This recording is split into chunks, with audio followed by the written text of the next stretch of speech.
नमस्कार दोस्तों, शिक्षा सोपान के इस ऑनलाइन एजुकेशन प्लेटफॉर्म में आपका एक बार फिर से स्वागत है।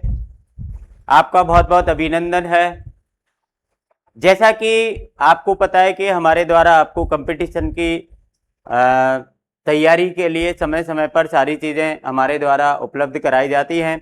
आज हम आपको एक नई खुशखबरी और एक नई जानकारी के साथ आपके सामने प्रस्तुत हुए हैं, तो आप वीडियो को स्किप न करके वीडियो को आप पूरा देखें, क्योंकि यहाँ पर आपको एक रीट प्री 2026 से संबंधित बहुत महत्वपूर्ण जानकारी हम आपको देने वाले हैं। ये कब होने वाली है, कैसे होने वाली है, आपको क्या करना है, किस प्रकार की तैयारी करनी है, हम एक छोटे से वीडियो में आपको ये सारी चीजें आपको क्लियर करने वाले हैं। तो वीडियो को लगातार देखना और लाइक और कमेंट कर देना, और चैनल पर नए हैं तो सब्सक्राइब कर लेना, अन्य बच्चों को भी आप शेयर कर देंगे। तो सबसे पहले हम यहां पर देखेंगे आपको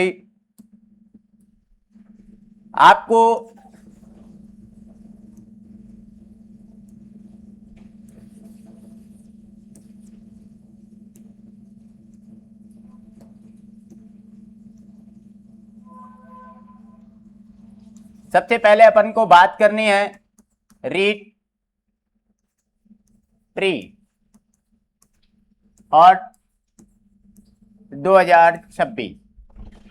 रीट प्री 2026 एग्जाम कब तक हो सकता है, इसके क्या चांसेस हैं, क्या इसका सिलेबस रहेगा, तैयारी आप कैसे करेंगे, कितना समय आपको मिलेगा, मेंस एग्जाम कब हो सकता है, क्या इसके अंदर रहेगा, ये सारी चीज़ों की हम आपको जानकारी देने वाले हैं। देखिए, रीट यदि अपन प्री की बात करते हैं तो इसमें आपको पता है कि L1 और L2 दो प्रकार से यहाँ पर रीट प्री आपको करवाई जाती है, जिसमें यदि हम L1 की बात करते हैं तो जो बच्चे L1 में होते हैं उसकी योग्यता आपकी VSTC, जिन्होंने डिप्लोमा कर रखा है एजुकेशन के अंदर, और जो B.Ed हैं उनके लिए आपका L2 इसकी योग्यता रहती है। ये आपका यदि बात करते हैं कि नया रीट जो है वो 2026 में होने वाला है, ये आप बिल्कुल अपने दिमाग में बिठा के रखें कि 2026 में रीट प्री का एग्जाम 101% होना है, क्योंकि आपको पता है कि राजस्थान बोर्ड जो इस एग्जाम को लेता है, हमारा कौन सा बोर्ड लेता है इसको, राजस्थान बोर्ड। और राजस्थान बोर्ड के द्वारा पहले ही बताया गया कि 10वीं और 12वीं परीक्षा के बाद, ठीक है। तो अब आपको पता है कि 10वीं और 12वीं की परीक्षाएं जो हैं समाप्त हो चुकी हैं, उनके सारे रिजल्ट बोर्ड के द्वारा दे दिए गए हैं, उनकी अंक तालिकाएं बोर्ड के द्वारा भेजी जा रही हैं। मतलब इस समय बोर्ड 10वीं और 12वीं की परीक्षाओं से बिल्कुल फ्री होने वाला है, और जैसे ही वो फ्री होता है वो आपको रीट 2026 प्री के जो फॉर्म है वो आपके स्टार्ट हो सकते हैं। तो आप बिल्कुल ध्यान दें कि आपका जो नोटिफिकेशन है ये आपका मई 2026 तक आने की पूरी संभावना रहेगी। आपको यदि मई या आपकी यदि बात करें तो मई जून तक आपका ये नोटिफिकेशन आपके सामने होगा रीट प्री का। यदि अपन बात करते हैं कि रीट प्री 2026 इसका एग्जाम जो है वो बोर्ड कब तक कंडक्ट करा सकता है, तो आपको ध्यान रखना है कि 2026 लास्ट तक आपका जो है एग्जाम हो सकता है। मतलब आप ये मान के चलिए कि आपका नवंबर एंड दिसंबर, इसमें आपका जो है 2026 में ये आपका प्री का एग्जाम हो सकता है। यदि बात करते हैं आपके पास समय क्या है, आपको पता है कि इस समय अप्रैल चल रहा है, अप्रैल आपका जो है वो समाप्त हो गया है, और अप्रैल से आपको अक्टूबर तक का लास्ट समय मानना है। वैसे तो आप सितंबर मान के चलिए, तो अप्रैल के बाद मई, जून, जुलाई, अगस्त और सितंबर, अक्टूबर भी मानेंगे तो आपको यहां पर 5 से 6 मंथ का टाइम आपको किसके लिए मिलेगा, तैयारी के लिए मिलने वाला है। यदि आप आज से ही तैयारी करते हैं तो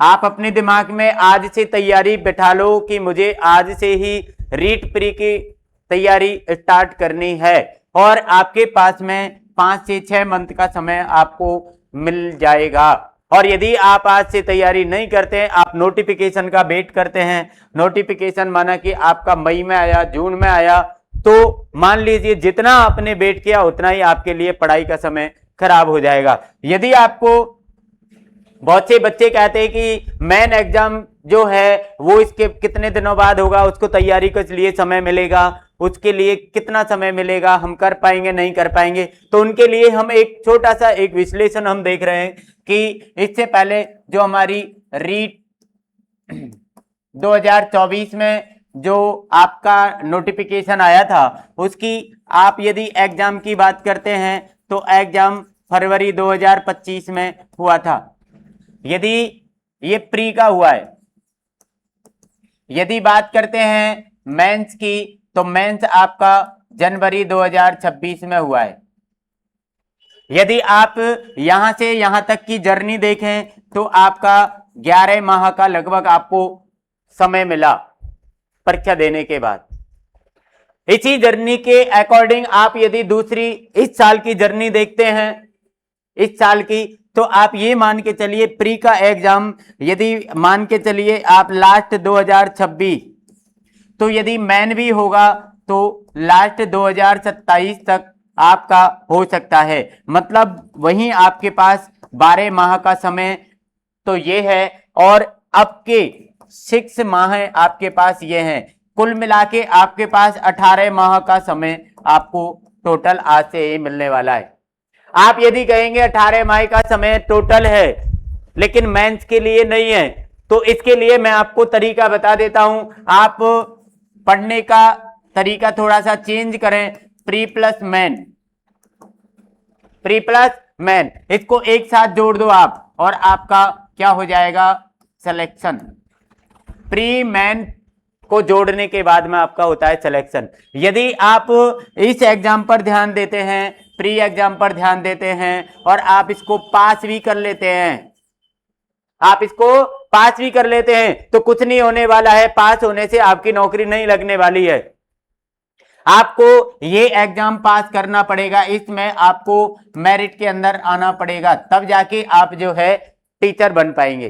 तो कुल मिलाकर हमारा ये और ये दोनों प्लस होंगे, और दोनों प्लस करके आपको क्या मिलने वाला है, सिलेक्शन मिलने वाला है। ये आपको ध्यान रखना है। दूसरी बात यदि पढ़ाई की आती है, आपको स्टडी कैसे करनी है। स्टडी आपको ध्यान रखना है कि आप स्टडी किस प्रकार करेंगे। बहुत से बच्चों के मन में होता है कि भाई जो हमारा प्री है इसमें मुझे 90 क्वेश्चन जो हैं वो सही करने, ये मेरा लक्ष्य है, लक्ष्य बना लिया, 90 क्वेश्चन सही होने चाहिए। लेकिन हमारा जो लक्ष्य है वो बिल्कुल भटक गए हो आप लक्ष्य से। आपका शिक्षक आपको समझा रहा है, आपके माता पिता आपसे कह रहे हैं, आपके दोस्त आपसे कह रहे हैं, आपके जान पहचान वाले आपसे कह रहे हैं, आप 90 क्वेश्चन पर अटके हुए हैं। आप बहुत बड़ी गलती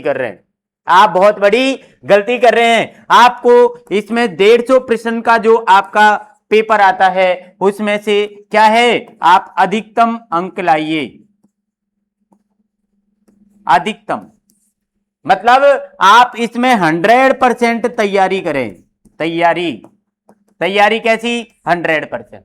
मैं कह रहा हूं आप 90 क्वेश्चन ला रहे हैं, यदि आपके 100 आ गए, 110 आ गए या 120 आ गए तो क्या हो गया, क्या आप इससे नुकसान है, लेकिन आपकी तैयारी जो है वो कंप्लीट हो जाएगी, आपकी तैयारी बहुत अच्छी हो जाएगी। यदि आप बात करते हैं सिलेबस की, तो प्री और मेन इसमें लगभग 70 से 75% जो आपका सिलेबस होता है वो कॉमन होता है। वो क्या होता है, कॉमन होता है। आपको जब सिलेबस कॉमन है, कहीं ना कहीं आपने जो यहां पर तैयारी की है वो कहीं ना कहीं आपको किसमें, मेंस में लेकर जाएगी। जो आप यहां पर तैयारी करते हैं वो आपको मेंस में लेकर जा रही है। यहां पर आपको कितना 25 से 30% अलग से पढ़ना है। और जब आपको इतना अलग से पढ़ना है तो आपको हमने यहां पर बताया कि आपके पास ये समय वहां पर मिलेगा और इस समय में हम कितना 25 से 30% तक की जो पढ़ाई है उसको हम आसानी से कर सकते हैं, उसको हम आसानी से कर सकते हैं। यदि आपको रीट के अंदर सिलेक्शन लेना है, रीट के अंदर यदि आपको प्री और मेन दोनों निकालने हैं तो भैया दोनों को आप अभी से ही एक फाउंडेशन बैच बना करके फाउंडेशन तरीके से आप पढ़ना स्टार्ट करेंगे तो आपको क्या है, सफलता अवश्य प्राप्त होगी। अब बात आती है इसकी पाठ्यक्रम की कि इसका पाठ्यक्रम क्या होता है। पाठ्यक्रम में ये प्री का हम आपको बता रहे हैं। L1 जो होता है उसके अंदर आपको मनोविज्ञान आती है, ये 30 प्रश्न आते हैं आपको, ठीक है ना। आपकी एक भाषा आएंगी 2, भाषा 1, भाषा 2, ये भी आपके 30 प्रश्न होते हैं, इसके भी 30 प्रश्न होते हैं। आपका सामान्य ज्ञान, इसके भी आपके 30 प्रश्न होते हैं। और आपको L1 में आती है गणित, इसमें टोटल आपको 150 प्रश्न होते हैं, 150। यदि बात आती है L2 की, L2 में भी आपको पता है मनोविज्ञान, वो 30 प्रश्न आते हैं आपके, ठीक है ना। भाषा 2 आएंगी आपकी, भाषा 1, भाषा 2, 30 प्रश्न, 30 प्रश्न। लेकिन यहां पर आपका किसी के पास SST होता है तो उसके 60 प्रश्न होते हैं, या फिर या मैथ साइंस होता है किसी के पास, मैथ एंड साइंस, इनके 60 प्रश्न। मतलब ये टोटल भी आपके कितने 150 प्रश्न होते हैं। आपको 90 क्वेश्चन जो है ये टारगेट आप बनाकर चलते हैं, लेकिन मैं आपसे कहता हूं कि आपका टारगेट 90 नहीं, आपका टारगेट 100% होना चाहिए। आप ये मान के चलिए कि मेरा सिलेक्शन इसी से हो रहा है।